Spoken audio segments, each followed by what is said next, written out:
Have you ever thought about turning market volatility into your secret weapon for success? Today, we unveil how Brian Leni did just that, transitioning from engineer to full-time investor in the high-stakes world of junior gold and silver mining. If you're curious about leveraging hidden opportunities, the power of mentorship, and taking that pivotal first step toward personal freedom, you're in the right place. Let's dive in. This episode is brought to you by Covered.io, an options trading tool that we use to generate extra income to free up time so we can pursue projects like this podcast. This is the Covered Call, the podcast where we explore the journey towards true freedom. In each episode, we bring on guests that have charted their own course towards more freedom, more contentment, and more impact in their lives. Brian, welcome to the Covered Call podcast, episode 4. Thank you so much for taking the time. Really looking forward to getting to know you. Mutual friend Jayant Bandari connected us. So shout out to you, Jayant. Thank you so much for making this happen for all of us. Jason, I think you have the perfect layup for Brian to introduce himself a little bit. Yep. So Brian, we've met before in Singapore in 2019, right? But I would love if I could get you to let our audience know from your perspective what it is that you're doing on a day-to-day basis, what drives you, etc. Right?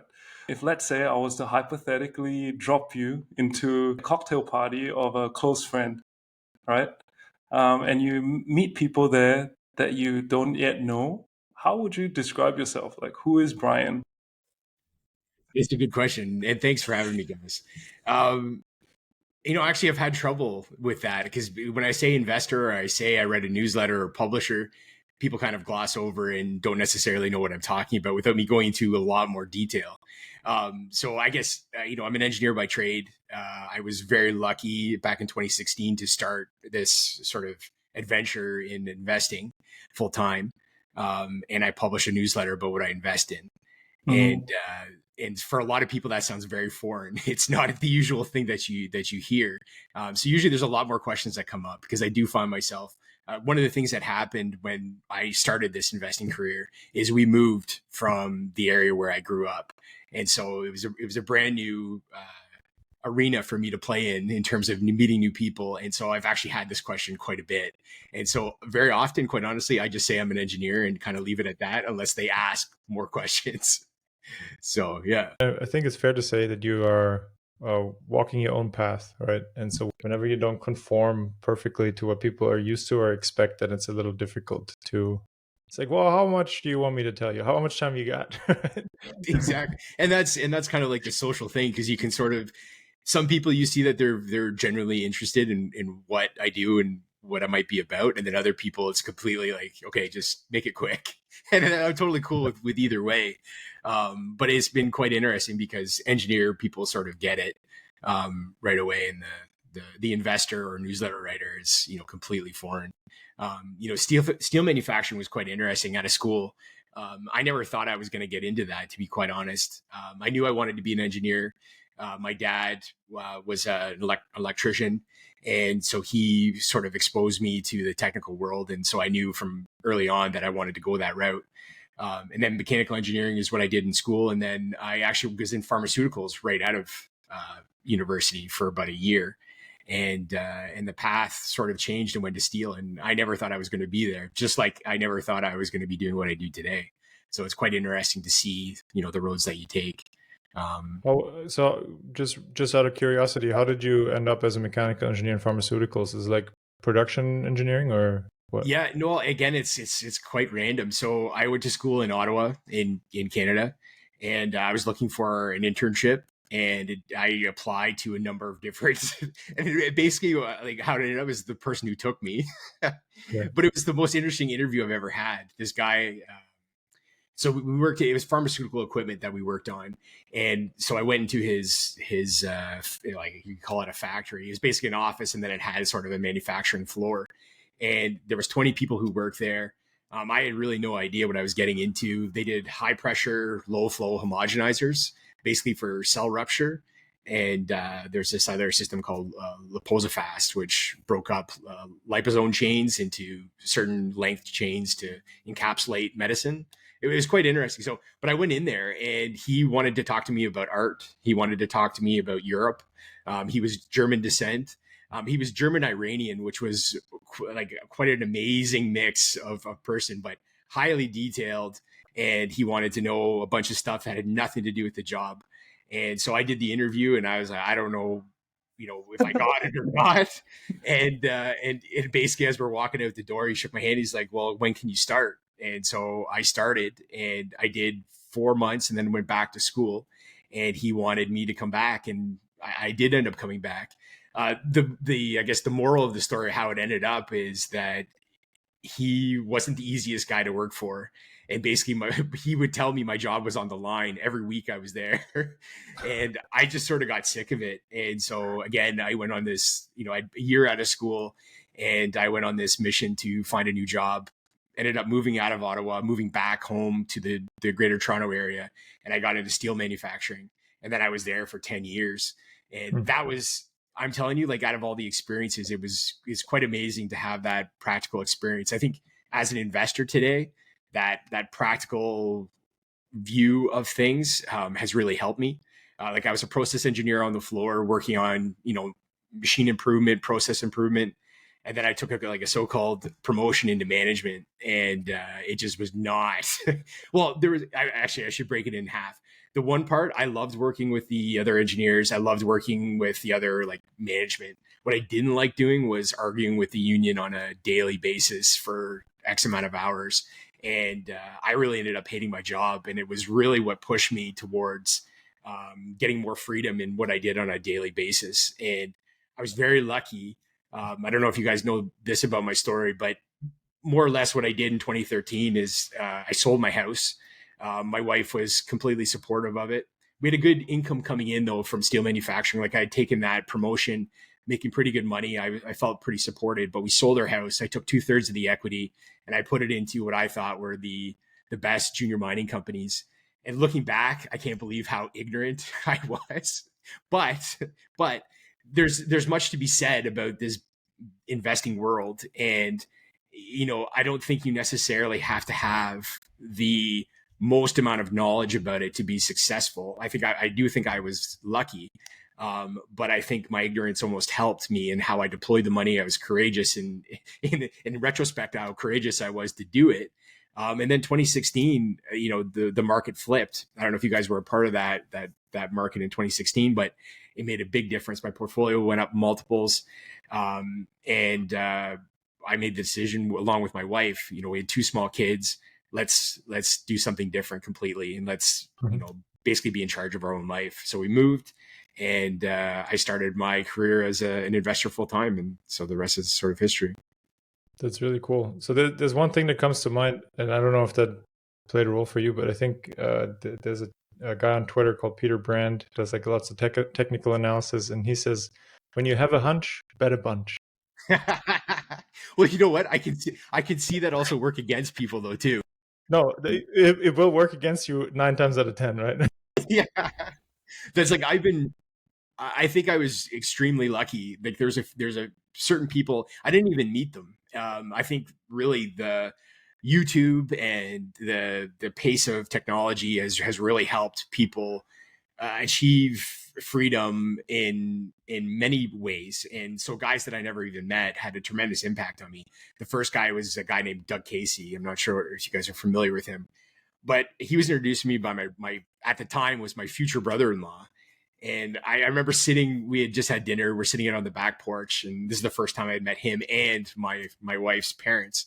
And we were just chatting, and he's talking about gold and silver and libertarian this. And I was, honestly, not that I didn't pay attention to it, but I was completely blown away by what this guy was talking about and the concepts. And I sort of went down the rabbit hole. And when you go down that rabbit hole, whether it's, personal freedom, I think the concept of being a libertarian, you invariably get into sound monetary policy, you get into gold and silver, and then somehow you get down to the junior mining companies. And that was sort of my process. But it was, guys, Doug Casey was first, and he really opened the door. that I got exposed to Rick Rule, who is, you know, I would say 99% of the people that have touched any type of resource investing book or YouTube video have exposure to Rick. And again, I never even knew these guys, but I was able to process their stuff and you know, learn from the stuff that they had said. And then the most recent one was Giant Bandari, who I've been very lucky with, that has gone from, you know, complete mentor who I didn't know to, you know, a close friend and still a mentor that I bounce a lot of ideas off of. And he's played a very important role in my success. They all have. And it's quite amazing what you can do with not even meeting people. And I think too many people discount that what's out there and the amount of information, as long as you can probably humble yourself enough to take on that stuff what other people have learned and put it into practice. But so going back to, I guess, you know, you selling your house and taking 2/3 of that money, what gave you the confidence to take that pretty significant risk? And I guess how did you handle the uncertainty that came with that? You know, quite honestly, even though I was making good money with the steel plant, and I think there was always this yearning to kind of do my own thing, to have my own business and personal freedom. And really, I look at the idea of being libertarian and what that means. And to me, it's all about self-responsibility. And I think that was ingrained in me, even though I had no idea what that was. And it's not until I learned it and sort of looked at how I was living my life and the stuff that bothered me and didn't bother me. I'm a true libertarian. And so I think I was always striving for that personal freedom. And it just so happens that it came through financial freedom is how I achieved it.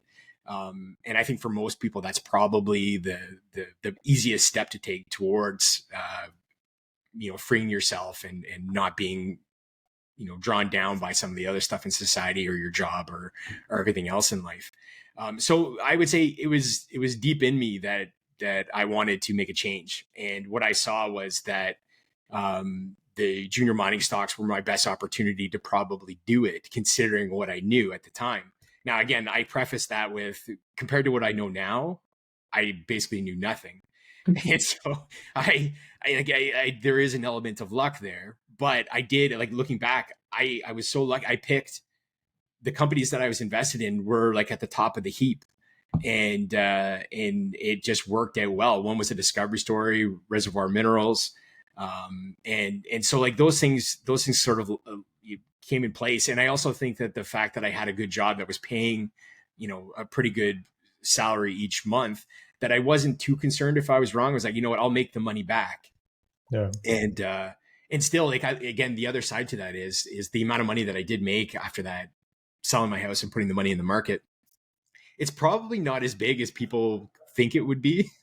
and so, yeah, I think it's that deep yearning to do my own thing was the driver. And I just happened to be lucky enough to pick right.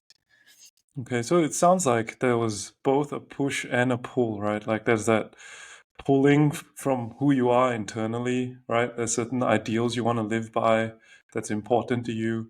But then I guess if you're in a job where you realize you're not looking forward to getting out of bed and showing up, and you think, shit, I need to do this for the next, you know, few decades, then there's also that push factor to go, hey, let's take some risks, right? Yeah. Well, you know, honestly, and honestly, in retrospect, if I have to weigh one against the other, the push was the bigger.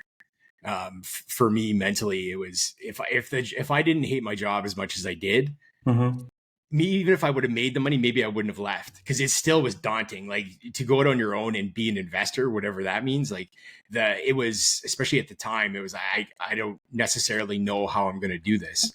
And even still, like, where I make the majority of my money, I make through my investments.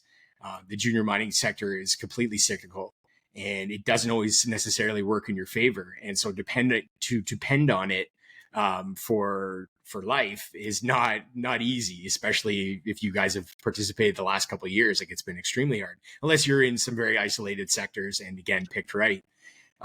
So it's been quite interesting. And so, like, that jump, it definitely isn't as easy as it may sound. But you probably do need a push and a pull. Probably most people need both, whether they recognize both are happening at the time. Like most of my stuff is sort of in retrospect when I look back at it, like, you know what, again, I don't think I would have left the job if I didn't hate it as much, because that risk, that, not having a steady paycheck is, again, it's really daunting. Now, today, I don't have a steady paycheck at all. I do write a newsletter and there's some income from that. But again, I'm mostly dependent on the market. So I've gotten quite used to not knowing what I'm going to make each year and being comfortable with that. How does it work with your wife, right? Did she is she able to ride the waves up and down with you, or is she more like, don't tell me, just make sure the bills get paid? Well, you know what? And honestly, it's probably the biggest part, again, and maybe I discount it too now that you bring that up. I've been incredibly lucky to have her support. I think she believed in me back then and believes in me now more than I do myself. And so without that support, I'm not sure if it would have ever worked, because it has been sort of a roller coaster. And I, like, without a doubt, there's been good years and bad years, but she's sort of unwavering. And I'm not exaggerating at all. She believes in the process, and you just do what you need to do. So again, without that support, I don't think I would be where I am today. And for anybody that would want to do the same thing, and you're married and have kids or whatever your position is, I think you need that support, and it sort of does need to be unwavering, because both of you need to be willing to take that risk and stick with it for it to work, because no matter what situation is, there's going to be ups and downs. Mm-hmm. So. And there's a redefinition of what success means, right? Because when you're in a job, it's very easy to see, like, oh, you have a title, or your income increases to a level where you're like clearly doing well, 6 figures, multiple 6 figures and beyond, what have you. But how did you redefine success for yourself, and what does that personal freedom mean to you now? That's a really good question, because it's definitely changing.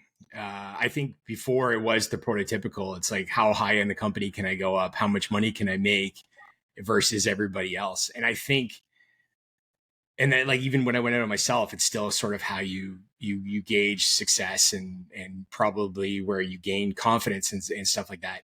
What I think mostly find is, if you're looking anyways, is that it's sort of empty, where there's always somebody who makes more money than you. There's somebody that has achieved something quicker, or he or she is at a higher level in some respect. And so you're always chasing. And so I've got 4 kids. We homeschool them.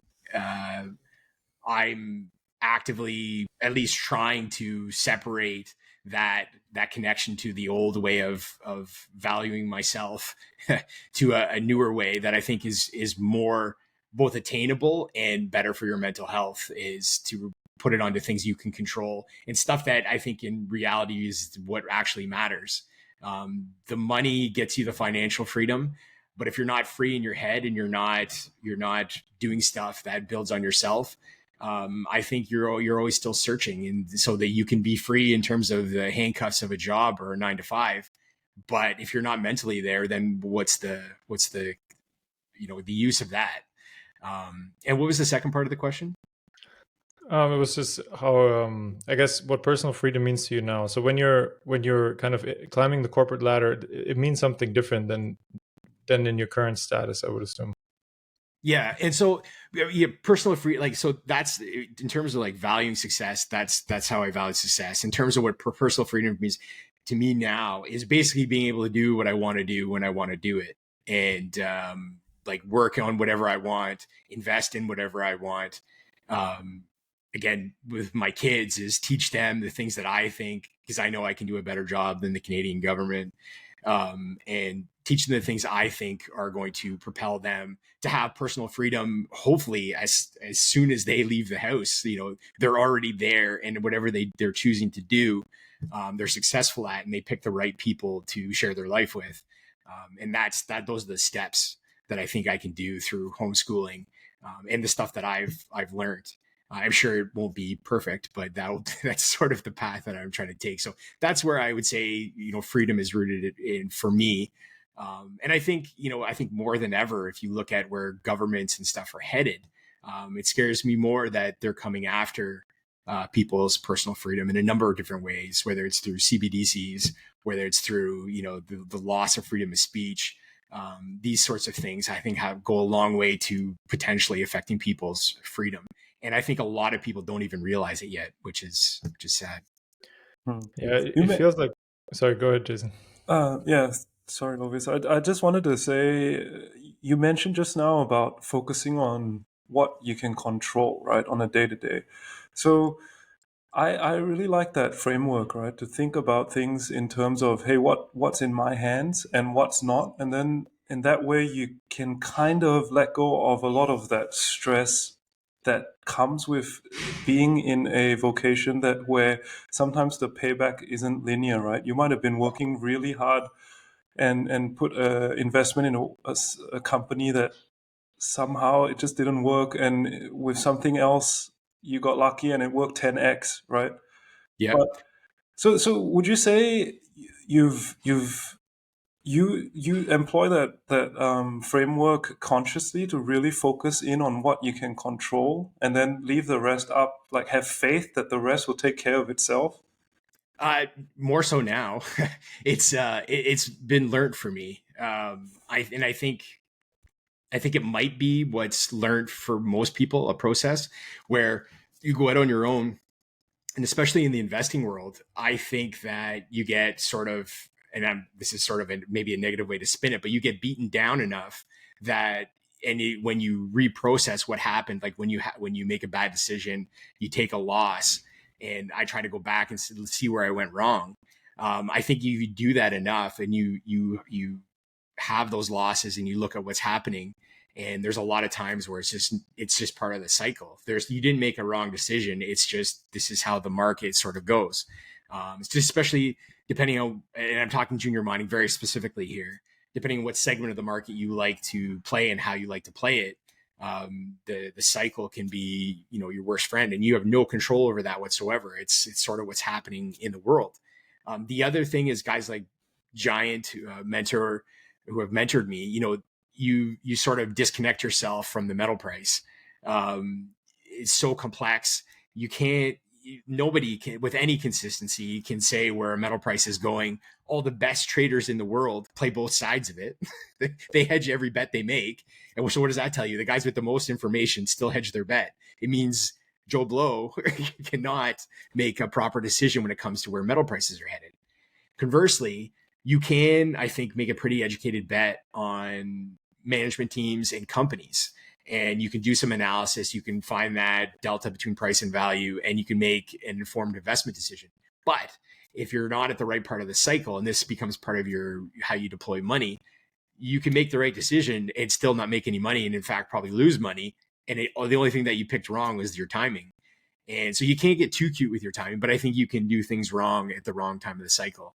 And so those are things that I've had to learn. I've been way too aggressive and in certain respects. And so I've lost money. And again, it's something that I've learned, and I have to, I can control that. I can't control those other things. So I have to get better. And so I think the process for me, maybe it's sort of like the recovery from those losses and recovery from those mistakes has forced me to say, I can control what I can control. The other stuff is out of my hands, and I just try to make the best decisions I can, and we'll see how the dice rolls. Yeah, because I think from what I understand of investing, right, like if you beat yourself up too badly, because nobody gets 10 out of 10 with the investment decisions, right? But if every time you get something wrong, you beat yourself up, then you're not going to be able to stay in the game for a long time, right? And yeah, you won't have that lasting power, right? Yeah, and then that whole process also goes with, and it's the thing that I guess I sort of fear most about, the general guy who's just starting to come into the sector is trying to bet too big on one idea. And continually, I've seen you need a basket of ideas to be right, just like you said, because you're not going to be right 10 out of 10. And even as confident as you are in something, there's just so many ways to lose money in junior mining specifically. And that's outside of getting the metal price direction wrong. So, you want to blow yourself out. You want to last as long as possible, because when you hit the bull cycles, that's when you sort of get paid even for your mistakes. And so it can also be a very big hindrance if you start in a bull cycle. Then you can, like Rick Rule says, you can confuse a bull market with brains, because essentially whatever decision you make money on it. And it's a really warped way of coming into the sector, because the reality is it's mostly not like that. Because, for me, I've had two exceptional years, 2016 and 2020. The other years, I've had some good moments and I've done well, but nothing compared. 2020 was the most money I ever made in my life. And you just don't get those that often. And so you have to be ready for that being the reality as opposed to not. And I'm sure that there's other guys out there that are more successful and smarter than I am, and maybe they can level it out more than I have. But all those lessons, for me anyways, I'm better suited for the junior mining sector than I've ever been, with 8 years of experience now. And to me, I can level out that curve, right? I shouldn't have as big of a slump in the down years, in between these kind of bull cycles. What can you say a little bit what attracted you to the junior resources sector in the first place? Yeah, so it started off with the idea of being a libertarian, and then you get into sound monetary policy, and you start reading. There's a number of books, like The Creature from Jekyll Island. There's a bunch of other books that Doug Casey, like older investing books, and they all start talking about gold and silver, the bullion itself. And that's where I started, was with the bullion. And I don't actually know what it is. It's probably linked to some marketing email that I had signed up, some email list, and you start reading about the returns, and it does warp your brain. And so you sort of go down that rabbit hole, and you want to learn more. Like, how can I make 1,000% on my money? And so these venture capital, or these small stocks, are the ways that you can make huge amounts of money if you pick right. And so I think that's definitely what attracted to me. And again, you go back to that kind of yearning to do my own thing and personal freedom. I thought to myself, well, like, I could start a business, which I was contemplating, or I could go right into junior mining companies and try to get really good at picking these things, and I can get it that much quicker. Now, like I said, I sold my house and started deploying money in 2013. It took 3 years, and my portfolio was down. It was like minus 34, 35, 36%, something like that. And so that, like, a third of your money is basically gone, and you're seeing it. You make this huge decision. And I was able to wait till 2016, and then it was paid back in multiples. So like you look at that process, and that's what people are so attracted to, is that you can sort of do that thing if you can put it all together. I think the problem is that probably most people, with whatever else they're doing, they probably don't have either the backing from their wife, or the financial backing from a good salary, or maybe it's well, I wouldn't say ignorant, because I think the people are sort of ignorant about the sector itself. But it's those things that lead into me wanting to take that step and be attracted to junior mining companies. And so it's only grown on me as I've done this myself over the last 8 years. So in one of your videos that I've watched, you emphasize that investing when the market sentiment is low is kind of ideally when you jump in. But could you explain a little bit why that's effective? Yeah.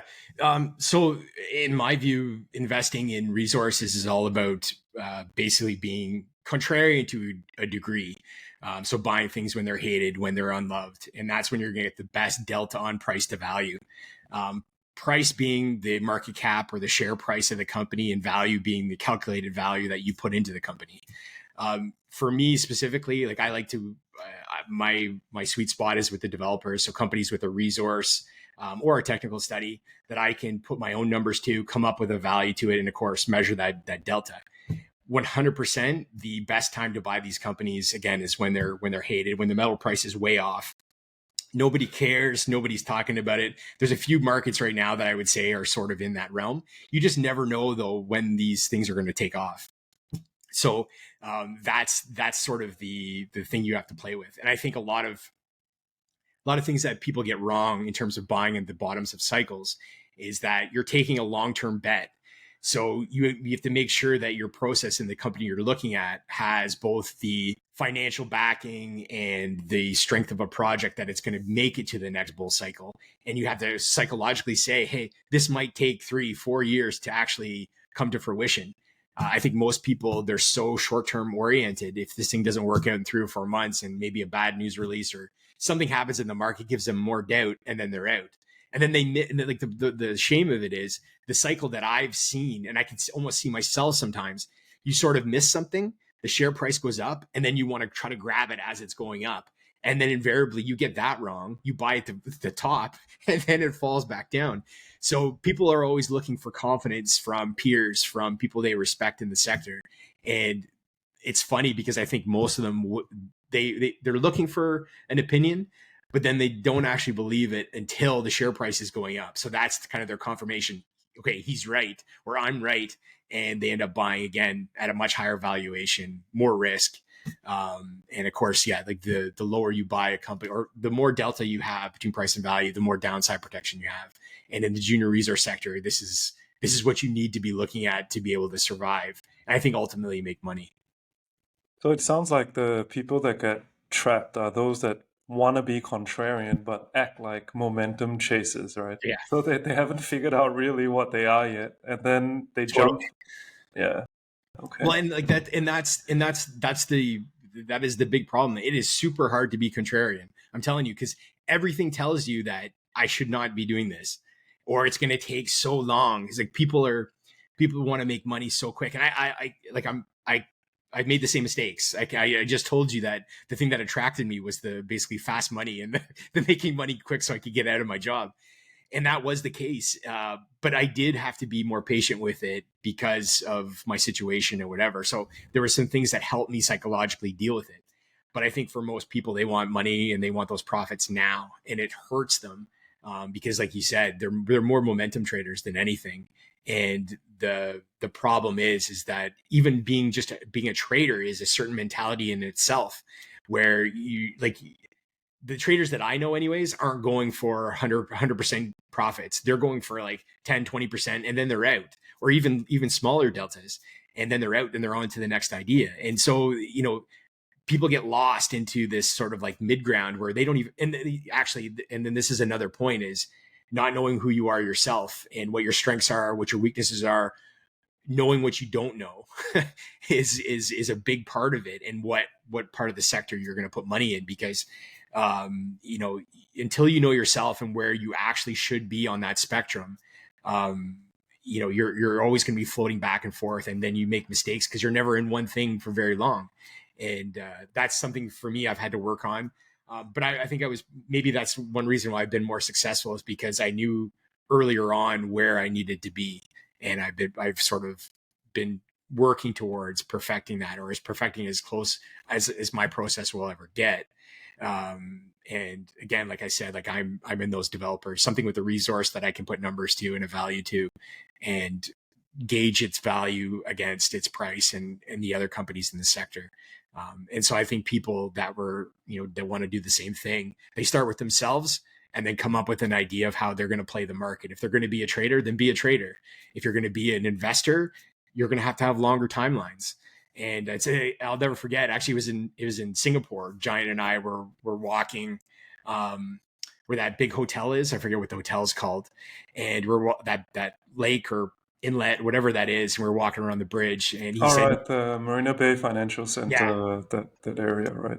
Yeah, yep. And we're walking across this bridge, and he was talking about wealth, and he said, wealth is built slowly over time. And again, it's something that I didn't really realize until after, how true it is, that should be your sort of goal, or keep that in mind, that the quick money quickly comes and quickly goes, and it's usually the stuff that you do incrementally to build wealth and to build value in whatever product or business you're trying to build. It's going to happen mostly over time, step by step. And it's every once in a while you get those incremental, let's say 10 bagger, but those are sort of the outlier, not the norm. Did Giant also mention that wealth takes a long time, but you can lose it pretty quick? Oh yeah. Oh no, I can attest to that too. like the last couple of years, I've made some mistakes that have definitely brought me back a couple rungs. And so it's 100%. And I can see the mistakes that you can make that can really crush you. Overdoing it in one position, being overly confident. Remembering that the junior mining sector, you can lose money in so many different ways, even outside of the metal price. Bad management can lose you money so quick. How they raise money, when they raise money, like political risk is another thing. Like you just never know. There's really no such thing as a great jurisdiction. The only difference I would say is probably mining law and the aspect of ownership. I think is the biggest thing that makes Canada, the States, part of those tier one jurisdictions better than the others is the distinct nature between owning it and not owning it, and the government's ability to take it away from you. I think that's in South Africa or in Africa and South America, maybe parts of Asia. This is more of a coin flip into what's going to be happening, and how your project is going to necessarily be yours or not, or stymied in some sort of way with social tensions and such. But you can lose money in any of these jurisdictions. Canada is definitely not out of the realm of losing money, and there's a bunch of examples for it. You mentioned earlier about some sectors right now, some are loved, some are hated. Do you mind sharing like some sectors that are currently, you would say, pretty unpopular or hated at the moment? I think one of the biggest ones right now is the PGMs, the platinum, palladium group metals. Mm-hmm. I would say 2021 or the fall of 2020 when Biden was elected was probably that precipice of the PGM market, the electrification of the world and this sort of green revolution sort of put the PGMs, and I think still stymies their bullish aspects of the metals and what might be ahead. EV adoption 20-30%, and not being able to sell, like in Canada, for instance, they've got this thing by 2030, they're not going to be able to sell any internal combustion engine used vehicles. Like it's crazy. And 2050, net carbon zero. Like these sorts of things are insane. If you actually put the numbers to it, there's no way that we're going to do that. And to me, there's no way you're going to achieve 30% adoption in the EVs, let alone the blocks inside the actual metals markets, like the supply issues and the production issues to get that supply for 30% adoption. But you look at the cost of living, you look at the way that we live our life, especially in North America, everything is really far apart. It's not Europe where you're so condensed and everything and everybody is right there. North America, it's so spread out. And so like those sorts of things, especially without the US economy, I don't think they're going to work en masse. And so, while I think, the future is greener, there's going to move towards electrification. We're probably looking more out to 2100 than 2050.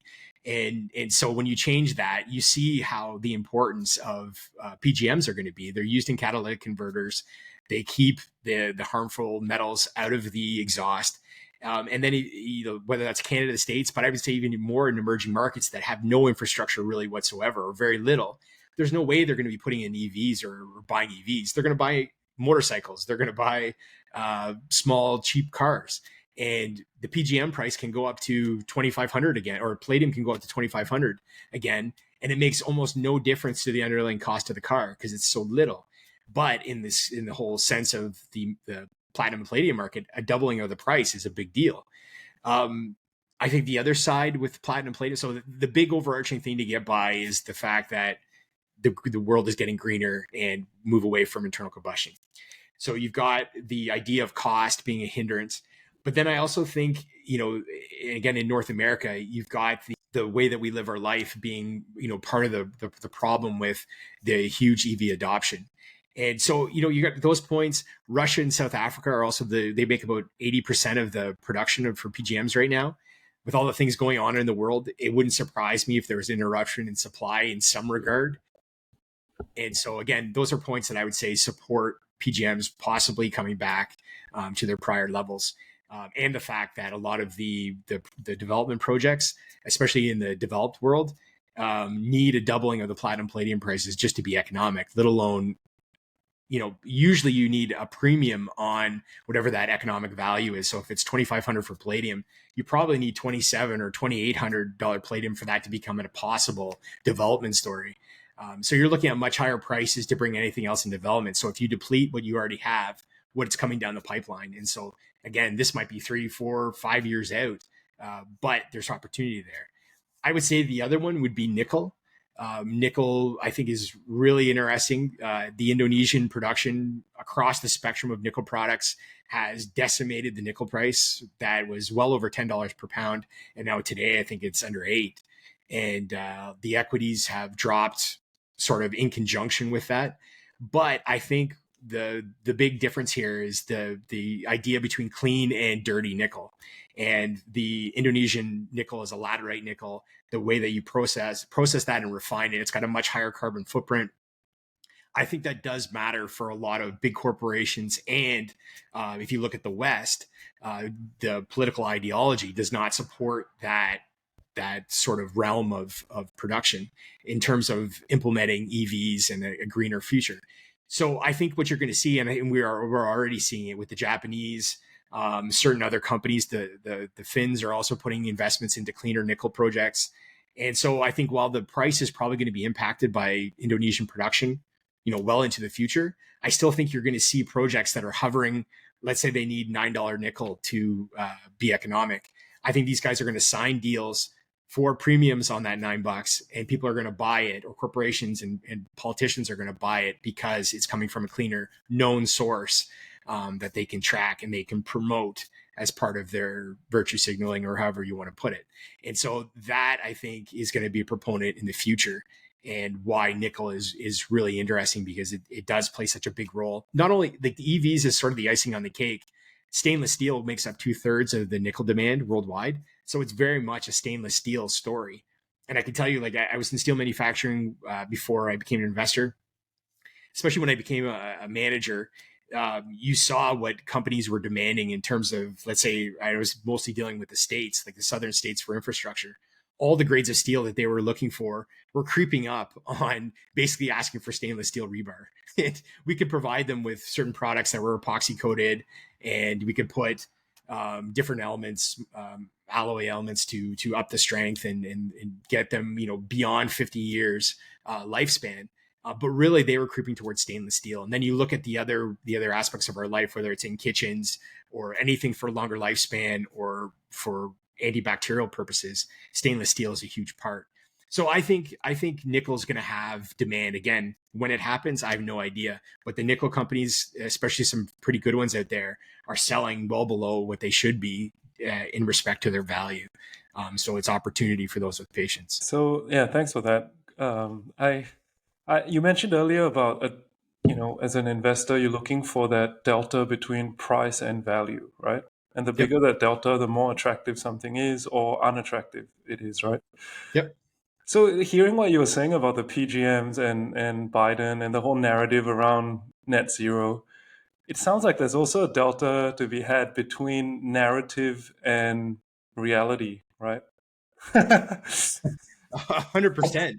And honestly, I think that's one of the aspects that investors have to keep in mind, is because you can get so wrapped up in the narrative and you lose track of what's actually practical and going to happen. That's why I say my experience in steel manufacturing for 10 years gives me a good grounding in terms of what the future probably holds. And all the stuff that you're talking about, like 20 net carbon zero, that's a political ploy. These are political things that are put into the population's minds to sort of, I think, as a distraction in many regards, but also just to gain your vote. Like, oh, that's what we're working towards, and unless you're aligned with us, we're never going to get there. Well, no, like, you're just never going to get there because it's impossible. Whether it's the construction of nuclear power plants, whether it's the actual mining supply, like mines take from discovery to production. It's, I think, at least in the G7, let's say, you're probably looking 15, 20 years before you can discover something and then put it in production, because of permitting, because of resource delineation, because of the technical studies. So the process isn't there where you can just put these things into production. It doesn't happen that way. And the other side to it is, because we've had such a lull in exploration spending, there's a big gap in that supply, that chain of projects that are going to be developed down the line, especially if you want to say you want to focus on nickel sulfide or, any of the metals. You could, like copper, if you, this green revolution, the amount of copper you basically need to double the copper supply. Well, how are you going to do that? Because again, like these are huge porphyry. Usually the big copper supply is going to come from these big, huge copper porphyry deposits. They're massive. They require billions of dollars and in multiple years to construct. And then you're into production. Let alone they're usually located in some of the most difficult parts of the world. South America, up the chain, BC is I would say is better than some parts of South America, but the big porphyry deposits are located in some pretty tough areas. So, all these things take time. They take huge amounts of money in a world that's littered with debt, high interest rates. The cost of living for the average guy is only going up. The Fed and the Canadian bank, the euro, I guess they lowered their price or their interest rate a few months back too. But all these big currencies, especially in the West, are devaluing at such a rapid pace that I don't think that the average guy out there is going to be able to keep up with it. It's going to be a big problem moving forward. So all these ideas about being greener are great, and I think we're going to move towards. But again, the goalpost is way out from 2050. Yeah. They haven't really even layered in geopolitical risk, I think, right? Because everybody's extrapolating way into the future, thinking that every third world nation is going to be super happy to keep selling their precious minerals, right, for a piece of paper that's depreciating at, like what you said, 8-10% a year. At some point, they might just go, no thanks, right? I need more. And I think nobody's really pricing that in yet. Right. Well, and then you look at the BRICS, like they've already started pricing stuff in yuan, pricing stuff in gold, trading outside of the US dollar. The US dollar, like in my view, will remain at the top of the heap, but it's losing that widespread appeal. Like there is a divide. I think that the BRICS nations, like it's important to consider the BRICS because it shows that the US dollar is losing it's I guess it's reserve power that it had before. But I don't think we should be under any sort of illusion that the BRICS nations don't trust each other at all. And so while they might align against the US, I still think in the end, they don't trust each other. And so they're looking for alternatives. I mean, this is why you've seen the gold price skyrocket over the last couple of years, because there's no strings attached to owning gold and having it a part of your reserves. And then the side note to this, I still think that when things kind of get bad, that the US dollar is still going to be where people want to put money because of its liquidity, because of the amount of it out there. When you look at big sums of money, whether it's sovereign wealth funds or big investment funds, you just can't get the returns or the safety out of anything else without completely skewing the market outside of the USD right now. So yeah, like, the BRICS nations and the divide is something that you need to pay attention to. But, I think when things really do get bad, we'll see what actually ends up. Well, I mean, the US dollar is clearly well entrenched, right? So it's hard to shake, right? It's almost the operating system of the big parts of the world at the moment. So switching operating systems is always incredibly difficult. But it's also one of these things that you mentioned earlier. It's like focus on what you can control, because this is where I always put my hands up. I was like, well, I know this sounds like a good investment, but I don't know what the US dollar or the yen or whatever is going to do. Yep. It just breaks my brain to even think about it for too long. But so a lot of the stuff that you just talked about could be considered investing in high risk sectors, right? So I just want to touch a little bit on the emotional side of that. So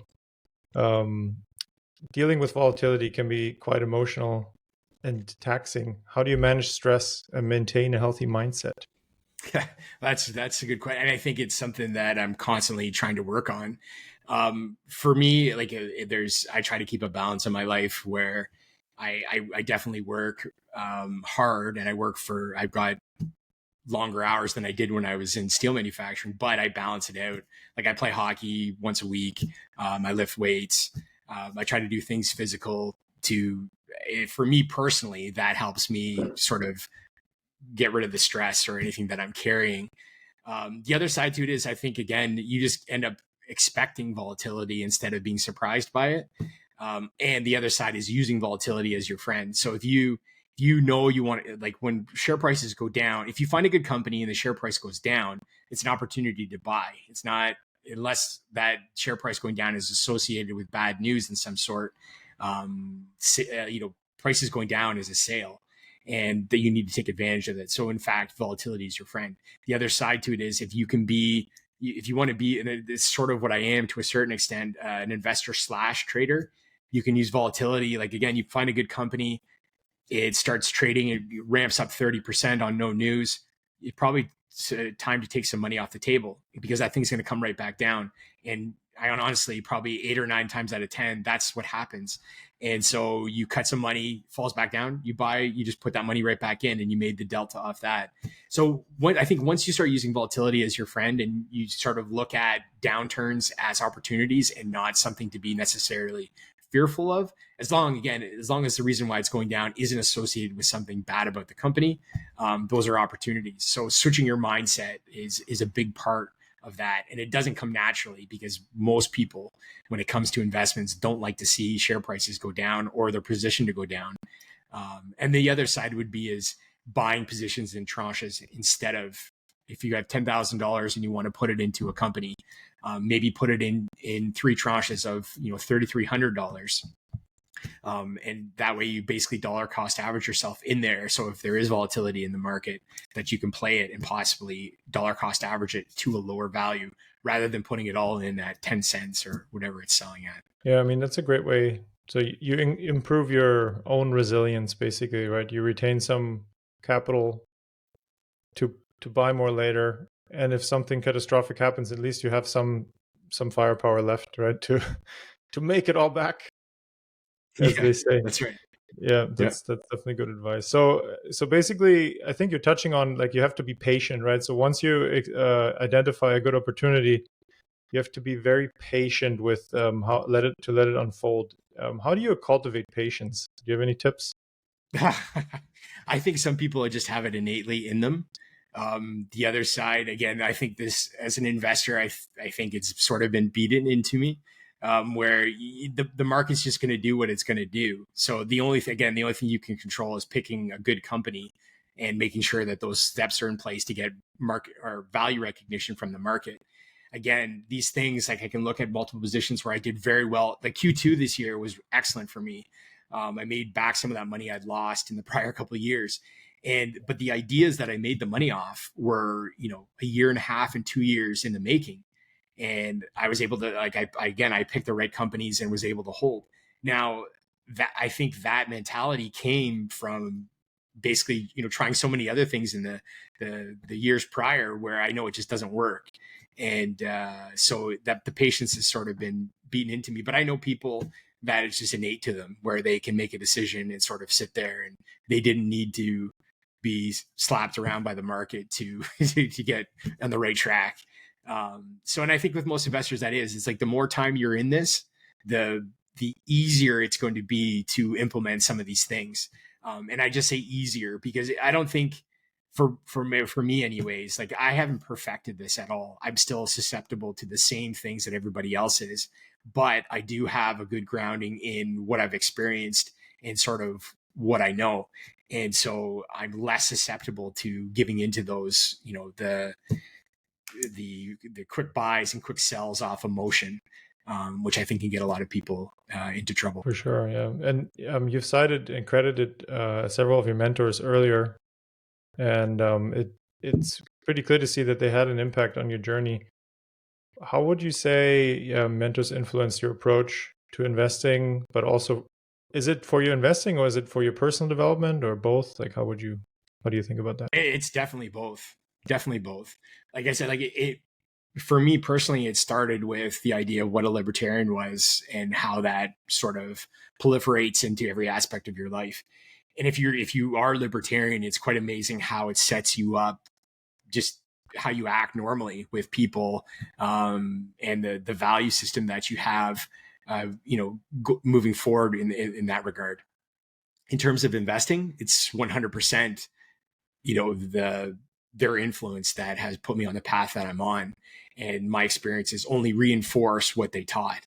And so therefore, like, besides me being who I am and whatever innate stuff I have with myself, like analytical ability and these sorts of things, 100% of my success is from those mentors. And so I couldn't have done it without them. And this is something I actually talked to Rick about. And he agreed. He's like, all your successes are the basis of your mentors, and all your failures are all your fault. And and I think he's absolutely right. It's hopefully you're able to narrow that stream of faults or wrongs and put them into a more reasonable number in terms of the bets that you make. Do you, I guess, what advice do you have for anybody listening that might also be seeking mentorship in their own journeys toward a more free life? I think the biggest thing is that you don't have to know these people to take the best of what they have to offer. And like I said, I never knew any of these guys, and I made a huge change in my life. So I'm evidence. Maybe I'm the anomaly, but I don't think so. I think most people are very capable of implementing all the good stuff that people have to offer. And you need to find people that sort of align with the way you look at the world. All the guys I mentioned to you are all libertarian. They're all in the sector that I'm in. And so it aligned quite perfectly. So you start by understanding yourself, then you look for a person that kind of fits maybe where you want to go in terms of how they act as a person, what they're doing. And then you take advantage of these podcasts where you can listen to people, pick up on those ideas of how they took those steps and just start doing it. And there's that. I think that's probably the biggest thing, is there's such an incumbence sometimes on people taking the first step towards freedom, that they, that analysis paralysis, they just don't do anything because they're fearful.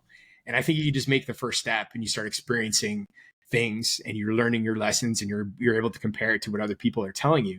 And then you move through. And then as you go, invariably, I think, as you take those steps, you're going to start meeting people in person. And you're saying, hey, you know what? This guy has already done it. And whether you ask for a mentorship, or in my case, like with Giant, it ended up being, a close friendship. And so that was even better for me. But I never expected that. And so it was a huge bonus. So yeah, I think anybody can be capable of it. And it's mostly about you taking the first step towards it. That's the biggest thing. Yeah, I guess taking action is always what differentiates between living in the theoretical and actually seeing things happen in reality, right? And definitely. You mentioned earlier about volatility and learning to live with it, or maybe even embracing it, right? Like Lovis and I often we have this little motto of ours here to say we should embrace volatility, and I guess going out there to change your viewpoint and actually acting towards that is in itself a form of volatility, right? You're introducing that into your comfortable, stable life, and then saying hi to someone, saying, hey, I've watched 1,000 hours of your YouTube videos. Could you help me out? That's also volatile, right? It's like asking a girl out. Yeah, no, it's tough. And quite honestly, there's a lot of people that I respect in the business. And like a friend of mine's got a pretty popular podcast that he does, Mining Stock Education. And he asked me, this will be my second year. And he asked me a couple of years ago, he said, do you want to do some interviews? And I thought, you know what, that's a great opportunity to talk to people that I normally probably wouldn't get to. Now, it's a little bit different for me because of, I'm more public in the sector. I can talk to more people than probably the general guy out there, but still in that realm, like, it's been such a great add-on for me. And I think you guys will see the same. You start talking to a lot of different people and you start picking out certain things. And the podcast definitely allowed me, like I interviewed, I could say his name right, Willem Middelkoop on Monday. The Great Reset guy, right? The Big Reset, yeah. Yeah. And so he's a guy that I remember first watching in 2013 or 2014. I was like, wow, I really like the way this guy thinks. I really like how he delivers his message. And so he's a guy I always wanted to talk to. And I got that chance on Monday. So that's a connection that I've made. He may not think anything of me, and that's fine. But it was really cool. It was really cool to be able to ask him the questions directly that I wanted to. And it's the podcast that sort of put me in that position to do it. And so it's quite interesting how those things sort of end up aligning. And again, the opportunities that come up by just getting out there and starting to do it.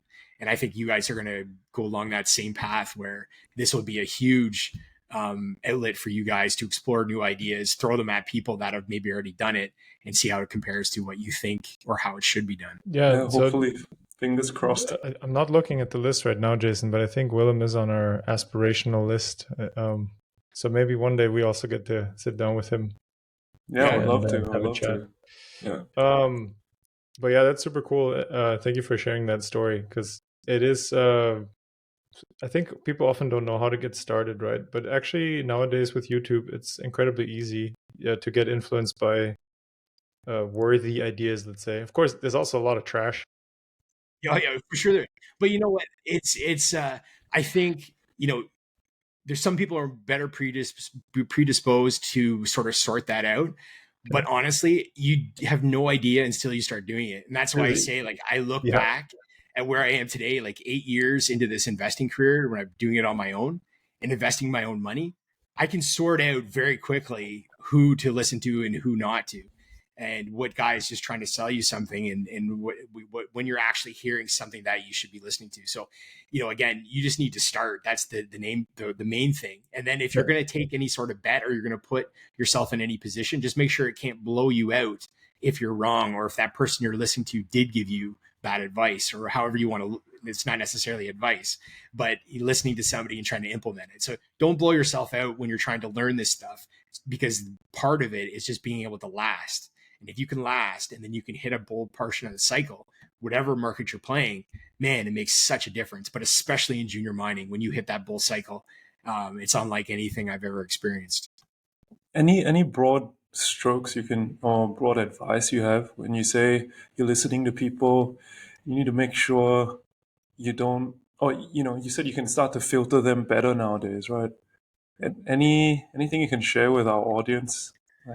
Okay, so I can only basically give you an example of what I do. So I think that people that concentrate too much on narrative can be dangerous, and you can and it's the same if you're talking to a junior mining company, especially exploration. And if they start talking too much about how bright the future is, or we're going to do this, that's where I think you can get into a lot of trouble, and where you might you're being sold something rather than taking a look at what's reality, or how to. How would you say it's more looking at the how and why versus the what. And so the what is always like, buy this company and that's sort of it, or look at this metal because of this. Whereas the how and why, I think, are better questions to look for answers of. So like, let's say Rick or Giant, listen to what they say about how they look at companies, or the points they use to say, I'm investing in this company because of this, this, and this. That's the how. And then the why is like, I'm investing now because it's at the bottom of a cycle where I'm contrarian to the market. And so why are they doing that? Because it gives you the best downside protection, because it does this and this and this. So if you can, again, if you concentrate on the why and the how, usually that's a better questions to look for answers for than the what, because the what is basically just someone else's regurgitation of and very plainly what they're looking at. And you have no idea where on the curve they are. Like if their baseline price is 10 cents and they say a company is great and it's trading for $1, well, they're sitting on a 10 bagger and they're talking about it going up maybe 10%. And that's amazing for them, because that's another multiple on their 10 cents, right? So you have no idea. So you concentrate more on the how and the why, and then apply that to whatever company you like. Again, I'm not saying like there's going to be a bunch of people that give you good companies to look at. And it is going to be a what, but unless you know how to discern the difference, you're better concentrating on listening to why he's doing something and how he's doing it, rather than just the end game and just XYZ on the TSX and put your money in there, all your money on red. That's how you can get into Gotcha. 100%. Okay. So I learned the basic mechanics of this when I traded a bunch of crypto. All the scams that have ever been thought up in the financial world have all been speed run through crypto. I bet. It's quite hilarious. Yeah, it's a great way to lose money. But so, Brian, you've done. So you say you've been, obviously, I mean, we've talked about this at length now, influenced by fantastic mentors, but you've also started your own project of kind of giving back and educating. Obviously, graciously coming on our show is testament to that.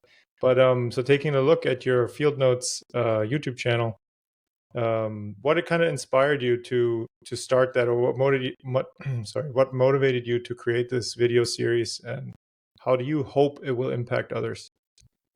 I think probably the biggest thing is I've been told by multiple people that my story inspires them, and I think it should. And I think it's evidence of how you can implement certain things in your life and achieve that personal freedom or whatever you're trying to achieve.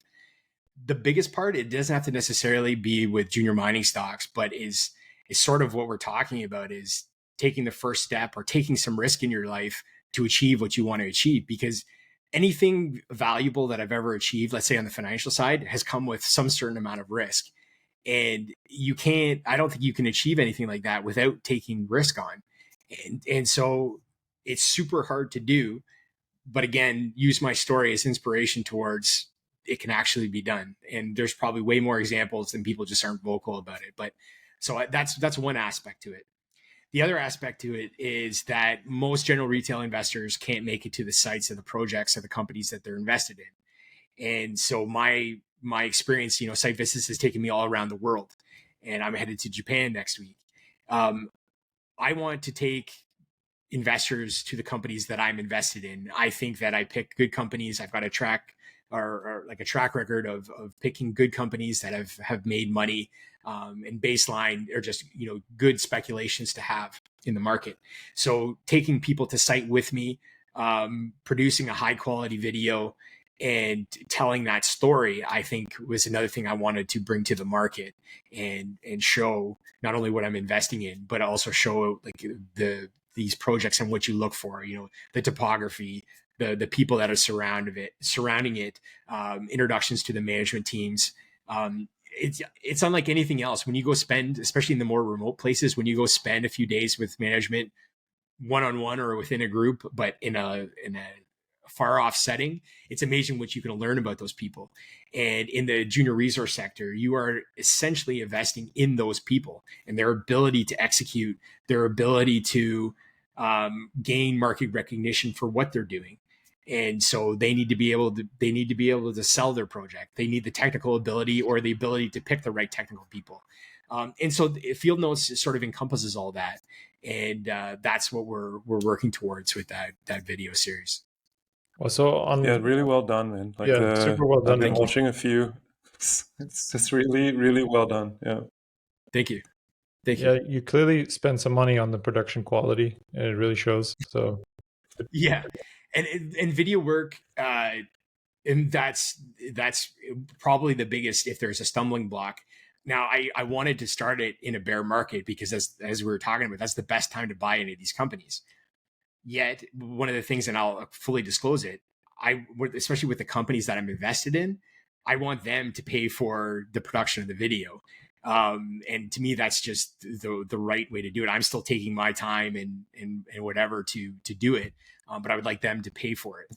And so that's been sort of a downside to doing it in a bear market where nobody wants to spend money on marketing or telling their story because they don't feel like anybody's listening. So I don't think that's necessarily true, but that's the reality of what it is. And so hopefully next year we can do a few. Well, I've got probably 3 more planned for the first half of next year. And hopefully things stay relatively good, and so we can execute on that. But out of the first 3 episodes that I published, 2 of them I produced myself. And video work isn't cheap, but these guys are top tier, and they're a professional crew out of Toronto. I really enjoy spending time with them, and I think they do an excellent job. So to me, it's money well spent. And for companies looking to tell their story, I think video work, especially these days, is a great way to send your message to potential investors. And so to me, it's an opportunity for them, especially to do it at the top of the heap. I'm a firm believer in always putting out the top quality, whatever you can produce.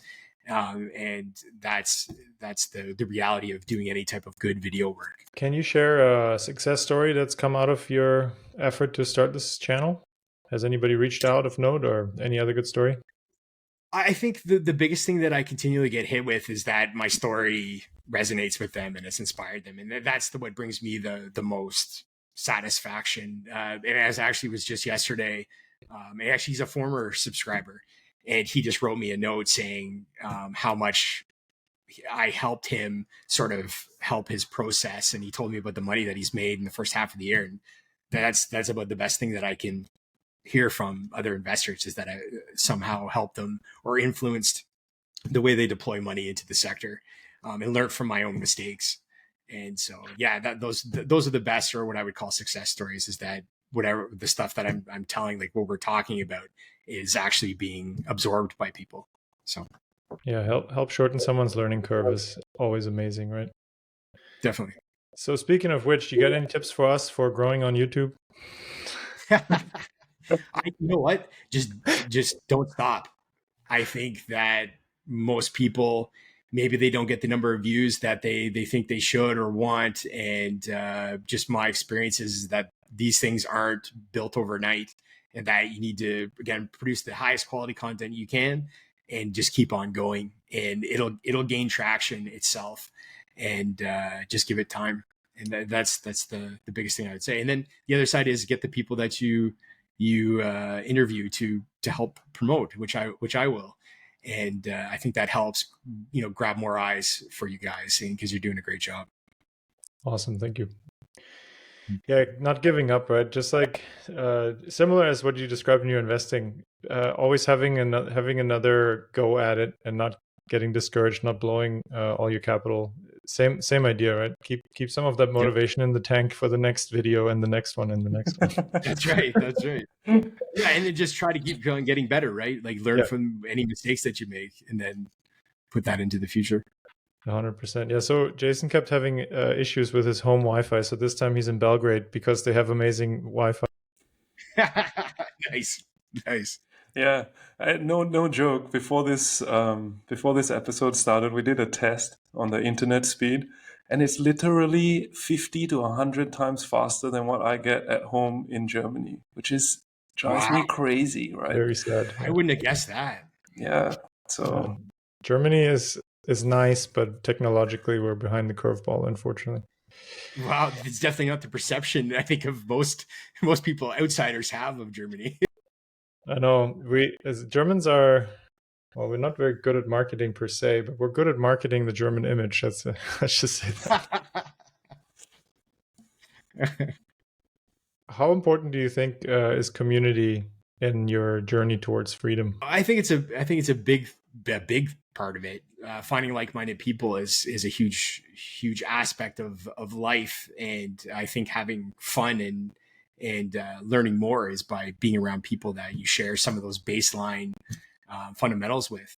I think especially, and again, I'll parallel this to the junior mining sector.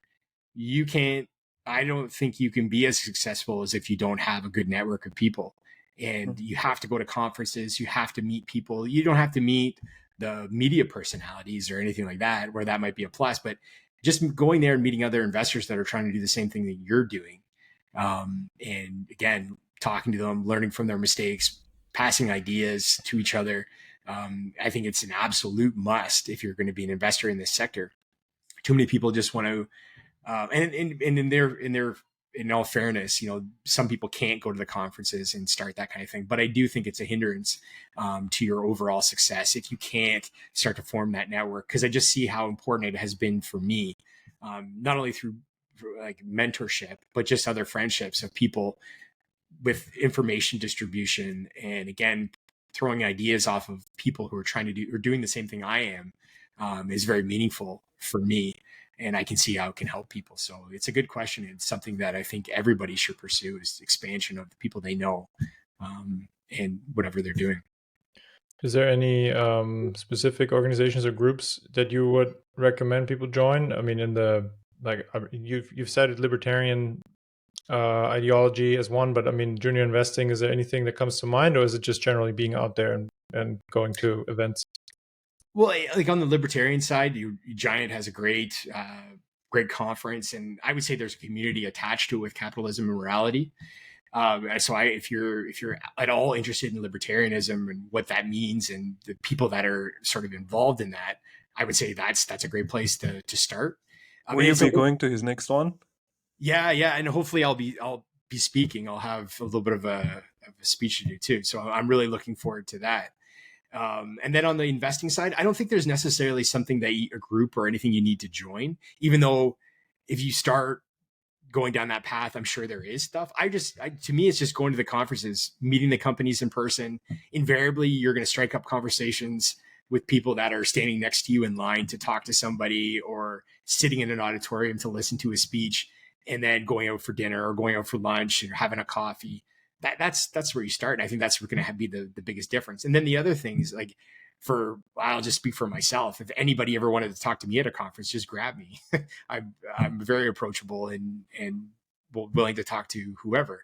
But don't be afraid to ask people, and don't just be abrupt, but ask to talk to them if you respect them. Guys like Rick Rule go out of their way. Like, he usually has his own booth at most of these conferences, and you can go ask him whatever you want. And so you take advantage of those sorts of things when they're there for you. And then again, I'll just touch it. There's a number of different forums. I just think the forums and the kind of billboards can get you just never know who you're talking to. So I would take that with a grain of salt, like what relationships or who you're listening to. Yeah. To me, the in-person stuff is what you want to concentrate on and really push forward in your pursuit to, whether it's freedom or just maybe making a little bit extra cash. But your network is going to be a huge component of your success. For sure. So you mentioned the field visits earlier, to like the site visits, right, of the junior mining companies. Just out of curiosity, how does that work? Do they give like appointments for these things, or do you have to have status where they even allow you? Because you can't just show up clearly, and they're like, no, you cannot just show up. That's for sure. You can't show up, and most of them are going to have. So it depends on where they are in the development pipeline, but a lot of them have security and such. Obviously. And then the other ones, yeah. Yeah. So yeah, I would say, a lot of people, let's say in media, or if you're an analyst or whatever, you're going to be on an email list that some people will pick up and invite you. Like, there's been companies that I have no idea about, and they invite me for a site visit for me to learn about them, rather than just a 10 or 20, 30-minute meeting. Come to site and learn about us and see the project. And then in other cases, usually what happens with me is I'm invested in the company, and I either ask or am invited to go see the project. And that definitely isn't open up to like general retail. You usually have to be part of a financing or something like that, where management gets some exposure to you, or knows you from media, where you're going to get that invite. And that's why I think the field notes is so important to investors to sort of see, because there's so many things that can't be gained just from doing a desktop study. And to me, it's that next level, or that X factor on a lot of people is doing that site visit, and then spending the time with management and getting a better idea of who these people are, because they can hide stuff in a 20, 30-minute meeting, but you usually get a better glimpse at who the person really is when you start spending time with them, and it's more off the cuff. And so to me, it's definitely a better way or the X factor on the whole process. Would you say having your newsletter audience gives you more gravitas? Like can you? Yeah. 100%, because sure, that's essentially what people are trying to leverage from you. Mm-hmm. Because if I like the company, done my due diligence, and I'm willing to invest my own money, I'm going to talk about it. And then that just proliferates that, people respect my opinion, I've got a good track record, then they will possibly buy the stock too. That started the chain. So that, yeah, anybody in media is definitely going to attract attention for site visits, or just attention period. Like, I get pitched a ton of different companies all the time. And they just want to garner your influence. And I'm sure, like, when you guys start taking off in terms of number of subscribers, you're going to have people approach you. Oh, I want to advertise. I want to do this. And it's just part and parcel with whatever anybody's trying to sell. They want people who are influencing in that sector. That's who they want to talk to or gain exposure through. Right. So it's no longer just Brian Leni. It's Brian Leni with 10,000 eyeballs, right? That right? comes along with the package. Or the other side, junior mining, is if you have a ton of money. So if you write big checks, don't forget these guys only burn money. So if you write big checks, it doesn't really matter. You can just be Brian Leni. If you're willing to give me money, just tell me what you want to come to site. Sure. But that's like, I would say that's the very small end of the spectrum with guys who can write continual checks, or bigger checks that kind of get that carte blanche or the attention. So you're sort of one of the two. And but yeah, that's, if you've got lots of money, then usually you can do a lot of things in this world. So another question is just out of the mechanics of the investments that you do. Are most of these companies public? Are they all public? Do you have access on, like you mentioned earlier, like a financing round that's, I guess, more direct than buying equities, or like how does that work? Yeah. So I've mostly, I would say about, well, right now it's probably 100%, not 100%, no, 95% is in publicly traded companies. And that's the ones that I would talk about in the newsletter. The private investments I've had haven't worked out that great. It's actually been my worst losses that I've taken.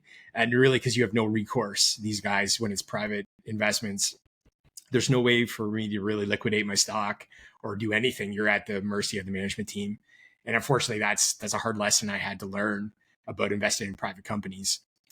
While it seems very rosy, and the private company, they add value, and then you're going to IPO, and the excitement around that, you're going to make this. You have to be super careful about those things, because the timeline for going public and having that sort of liquidity moment, there's no set period, unless I would say you're in a bull market. I would bet if you have a gold company that says they're going to IPO in Q1 next year, I would believe them.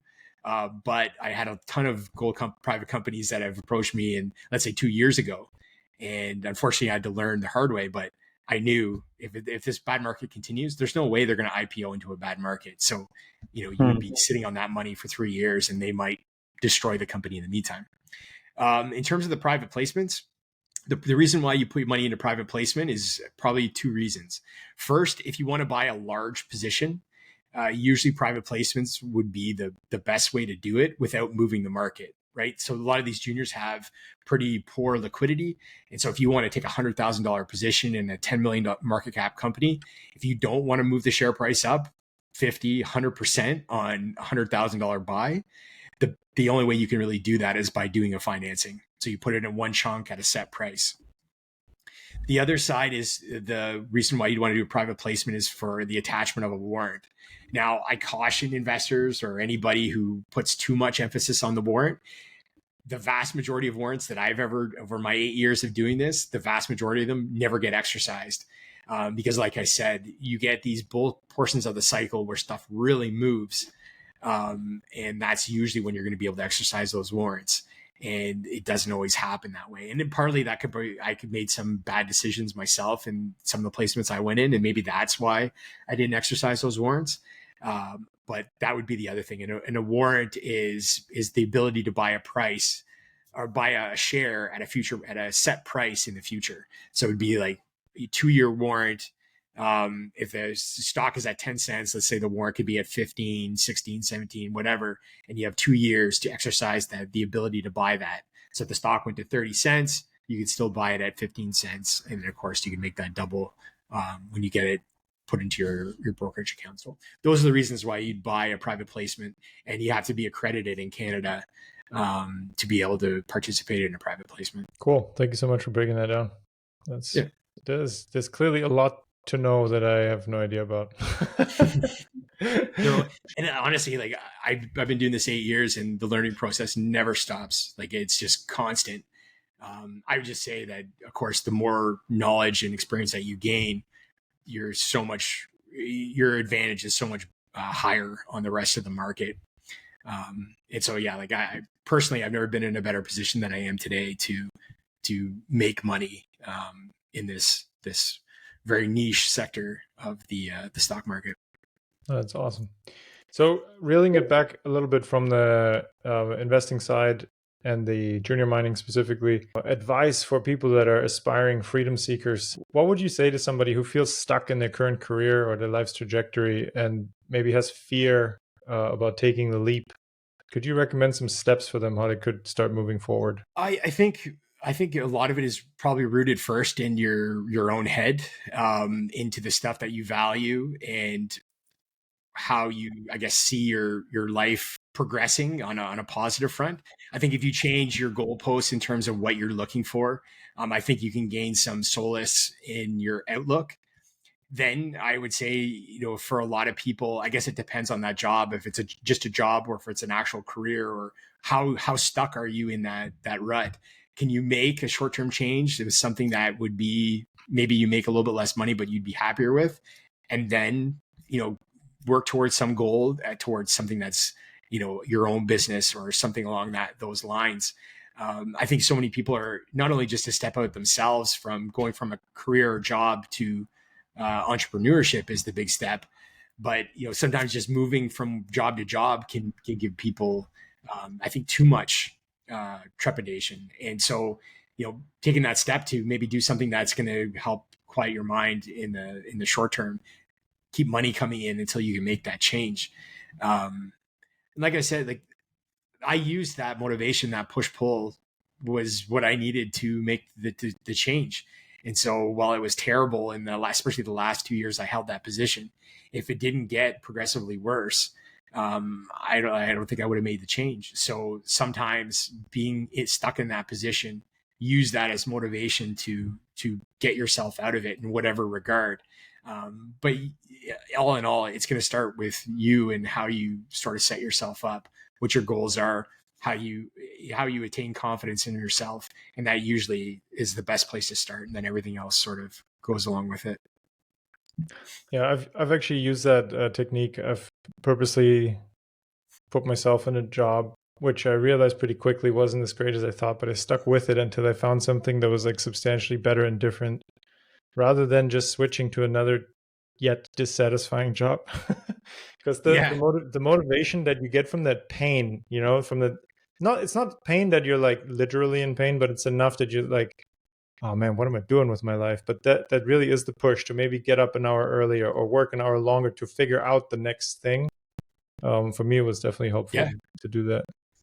And then you can do that again, right? So then you put yourself in the next position, and then something will set in where you're like, yeah, but I'm still somehow dependent on this. Like, how do I eliminate that out of my life to get to the next thing? So it's like, for me, it's like a continual process, right? You keep trying to improve your life in leaps, right? But you always need motivation, because if you love what you got going on and there's absolutely nothing bad about it, why would you try to make a change, right? Yeah. Brian, I think so. We're hitting almost the hour and 30 mark, so I don't want to make this too long, and I'm very grateful for all your time that you've spent with us. Basically, to wrap it up, I wanted to ask, so we've touched on a couple of your projects, of course, along the way, but is there any other projects that you might be working on that you would want to highlight, just so our audience has a chance to find it, look it up, find you? Sure. So I read a newsletter, a subscriber paid newsletter called Junior Stock Review Premium. I read it weekly, and it's available in both a quarterly and yearly subscription. So if people were interested in learning more about how I invest money, that's the best source that I write on a weekly basis. I do have a free newsletter too. So if you go to juniorstockreview.com, you can sign up for the free newsletter, or you could even look at the paid version of it if you want really what I'm investing in. You get the portfolio and how I break it down. And I would offer any viewers that were interested, if they wanted to save 20% on the subscription, if you use the coupon code SAVE20, and you can save 20% on that subscription cost. And yeah, thank you for having me and talking about the stuff that I'm dedicated my life to now. Yeah, we got tons of value from it. So thank you so much. Excellent.